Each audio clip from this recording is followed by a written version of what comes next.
கிறிஸ்து உங்கள் அனைவருக்கும் சமாதானம் உண்டாவதாக. இன்றைய தியானத்திற்காக எடுத்துக்கொள்ளப்பட்ட வேத வசனம் அப்போஸ்தலர் 12:5.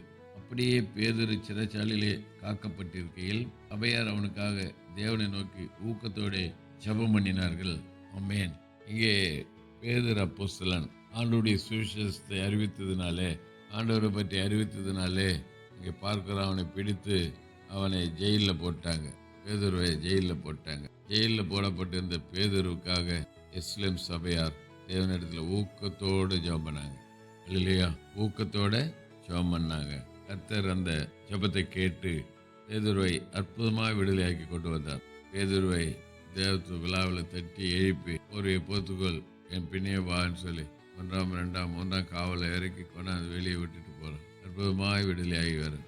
காரணம் சபையாருடைய ஊக்கமான ஜெபம். அதுதான் யாக்கோபுல சொல்லும்போது ஊக்கமான ஜெபம் மிகவும் பலன் உள்ளது சொல்றார். ஊக்கத்தோட நாம ஜெபிக்கணும். இந்த காலகட்டத்தில் அழிந்து போகிற ஆத்துமாக்களுக்காக நாம ஊக்கத்தோடு ஜெபிக்கும் போது எப்படி அந்த எருசலேம் சபையாருடைய ஊக்கத்தோடு ஜெபித்த ஜெபத்தை கர்த்தர் கேட்டு பேதுரு விடுதலையாக்கினாரோ, அதே போல நம்முடைய ஊக்கமான ஜெபம் ஆண்டவர் கேட்டு பாவத்துல, சாபத்துல, பிசாசின் போராட்டத்துல, வியாதியின் போராட்டத்தில் இருக்கிற மக்களை விடுவித்து அவர் ராஜ்யத்தில் கொண்டு வருவதற்கு அவர் சித்தமுள்ளவராய் ஆயத்தமுள்ளவராய் இருக்கிறார்.